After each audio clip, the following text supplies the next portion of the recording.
Hey everyone, welcome back to our channel and to a brand new episode of Speaking Saturdays. Here's our latest and newest set of questions. Let's begin with part one. Have you ever studied astronomy? No, I've been interested in it as a child. I love looking at the stars, and you'd often read in the papers that, oh, you can see Saturn tonight and stuff like that. So, like, I would try to, but I lived in the city, so naturally I couldn't see that much. But no, I haven't really like officially studied. I haven't really ever like gotten a book or something like that, but I have looked into astrology though. That's a lot of fun now. Would you be interested in taking a course on astronomy? The local university, they do offer courses on astronomy, and I have been tempted, but I don't know, like I'm not really that interested in. Now, if it was something related to astrology, then I would probably do that. But just like what am I gonna do I don't know, like it's cool, but it's not cool enough for me to the point where I would invest a lot of my time, studying and learning about it officially. Not really, not really. Would you like to travel to the moon if you had the chance? Okay, so this is really something that I am super afraid of. I like being on Earth, okay? I don't want to travel to the moon. I don't want to travel to Mars, and I don't want to leave the planet. um, because it's like I saw this movie. I forgot the name when I was a child, and basically these people were on the International Space Station, and then it crashed or something. There was some kind of malfunction, and they were just floating in space, not able to return to Earth. And that's like my worst nightmare come true. So the idea of leaving the planet, I'm already scared when I fly, and we're still like within the atmosphere when you fly. But like, no, not at all. I prefer staying on planet Earth. Do you enjoy looking at the stars or the night sky? It's fun, I guess. I remember a couple weeks ago we had this lunar eclipse, and I tried to, I went down and I could see, oh, the moon is there, and then suddenly it's not there, completely disappeared. That was a lot of fun, actually. I've seen like, especially when the moon is like very like hazy, or when it's like pink or really like vivid, like an orange or yellow or something like that. I really enjoy those moments. But like, I don't like go outside every day and look at the stars or something like that. No, I do it casually. Not like I'm not like a huge fan or something like that. Okay, here's our part two question. Describe a time when you met a friend unexpectedly. You should say who the friend was, where you met them, what you talked about, and explain how you felt about this unexpected meeting. All right, so where I lived earlier, now I've had this friend that I had for like ever since I was 9 years old. We lived in the same apartment complex. We were super, super close.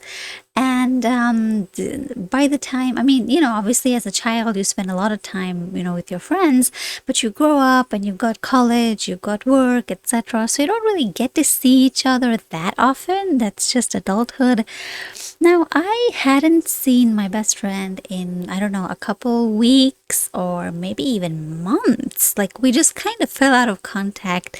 I know it sounds weird, but that's what happened. Like, there were no, like, there was no, like, like major split or something. It was just, we just fell out of touch, for whatever reason. I don't remember. So anyway, I had gone out to buy groceries one evening, and I was on my way back home when I was listening to music, and then I'm walking, and then I see her, and then I yell her name, and I run toward her. I'm sprinting with my arms open. I probably look like a mad woman. And I'm like, someone's like, so surprised. Wow, I finally get to see you after such a long time.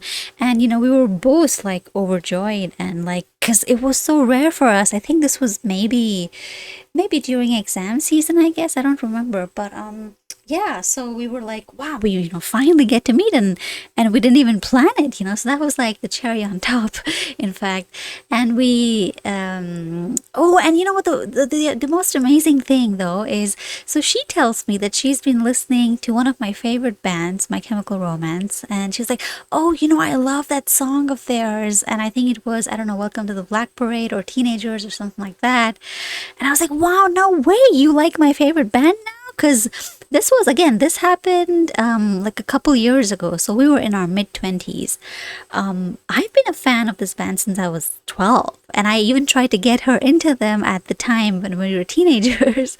But she didn't really like them. And that's like, okay, of course. I mean, but yeah, she's like, oh, I love that song. And I'm like, oh my God, no way. This is the best. This is the most amazing news I've ever had.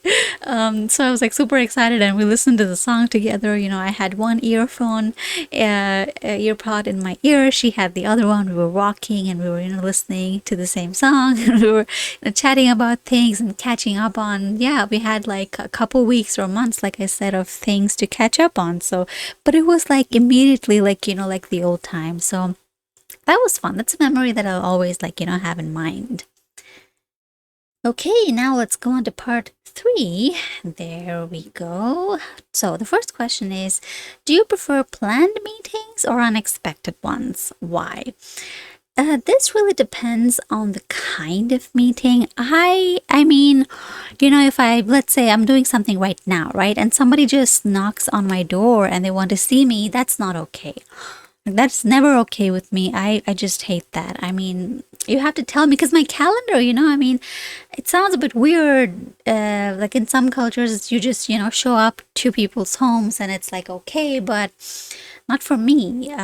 Because I have things to do, right? I mean, I need to ensure that I check my calendar, that I have enough time for whatever it is that this person is planning, even if it's just to come talk or something like that. So I think I do prefer planned meetings. I like to know like my day in advance, my week in advance as well. I like to know that, okay, this is how much time I need for this activity or that activity. And you might think that I'm the most organized person in the world when you're, listening to me talk, but that's not the case at all. And that's exactly why I need to plan things, because otherwise everything would just be a big mess, and I really cannot. I mean, at this age, I cannot afford so much chaos. So, I mean, when I was younger, maybe I would have loved more, spontaneity. But as I've grown older, it's really important that I have some structure. How do unexpected meetings affect relationships between people? Like, see, if it were me and somebody just, was like, oh, I'm like, outside your door or something like that, I would have a negative impression of that person. But that depends on the relationship we have, because there's many kinds of people. There's acquaintances, there are, fair weather friends, you have good friends, you have close friends, you have best friends, so you have family members. So it depends on the relationship you have. If my best friend, came and like, hey, I'm outside your door, wow, that's amazing. That's cool, super cool. I have no problem with that because I have a level of comfort with that person. But if some stranger were like, or like some acquaintance or like a colleague or something like that was just like, oh, I'm in the neighborhood, let's meet. And I've had that happen a couple times with people that I know that are like, new friends or something like that. And then I'm like, you cannot just expect me that I'm just gonna drop everything and come see you because you're in my city. It really doesn't work like that. Not for me anyway. So I would say that, they can negatively impact relationships sometimes, but this depends on the kind of people. Because there's lots of people that love spontaneity, that just love doing things, in that sense. I don't, but there's all kinds of people in the world. Are spontaneous decisions always good? Why or why not? I don't think that, I mean, I'm the kind of person that thinks you have to plan things very carefully. And I have a problem. In fact, I tend to be a bit of a perfectionist where I plan too much, and then I never really start the thing that's supposed to, start. So sometimes you do need to be a little bit spontaneous, a little bit like just, throwing caution to the wind, let's say. That can, in fact, be a good trait, I think. At least that's what I think I could learn from. But it depends on the kind of decision you have to make. I mean, if you spontaneously decide to marry someone, that's definitely not going to be a good decision. If you spontaneously decide to quit your job, oh, that's definitely not a good idea. But there's other kinds of decisions. I mean, depends on what you're trying to do, what you're trying to achieve, what your goals are, what your risk profile is, right? I mean, leaving a job randomly, that's not something that most people would be able to or should even do. But some people like that kind of risk and thrill and the element of danger, even, so it depends. I mean, who am I to tell somebody how to live their life? Or that's what I think, like everybody should do what they feel is best for them. I personally would not think that any spontaneous decision could possibly be good in my life, at least. It has not turned out that way, so I can say, okay, for me, this doesn't work out. But for, who knows, for other people, it may as well work out. How can people prepare themselves for handling surprises in life or work? Well, I mean, with age, you kind of just get to being that type of person, but I would say keep an open mind. That's really important. Rigidity is you really close yourself off. If you're rigid, if you're not open-minded, you're just closing yourself off to opportunities in life as well, good opportunities. Change is kind of something that you have to learn to deal with, because there's nothing is constant in life. You might have a job for 2 years and then suddenly you don't, but that doesn't necessarily mean it's a bad thing. You might be onto something much better. So learn how to accept and embrace change, see change as a positive thing, even if it feels negative. Let's say you just lost your job, and of course it's normal to feel bad about it, to experience depressive symptoms, but like still in the back of your mind you should try and think, okay, well, this isn't like the end of my life. I can always keep in mind that, okay, there's probably much better opportunities coming my way. I mean, in order for you to actually get something new, you have to do away with something old, right? You cannot have most people don't have 2 jobs at once, full-time jobs, I mean.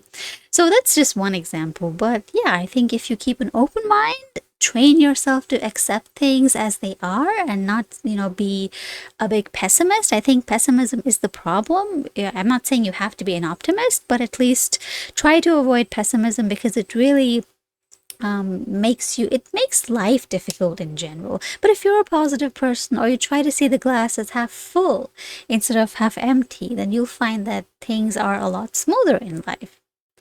All right, well, that was our test for today. Don't forget to check back next week when we'll have another video, or you can check out our old videos as well. We have tons and tons of content for speaking and for writing as well. And in case you're still struggling with IELTS preparation, well, you really don't have to. My number is on the screen, and we have batches that start every Monday, so hopefully I'll teach you soon. Until then, goodbye. See you in the next video.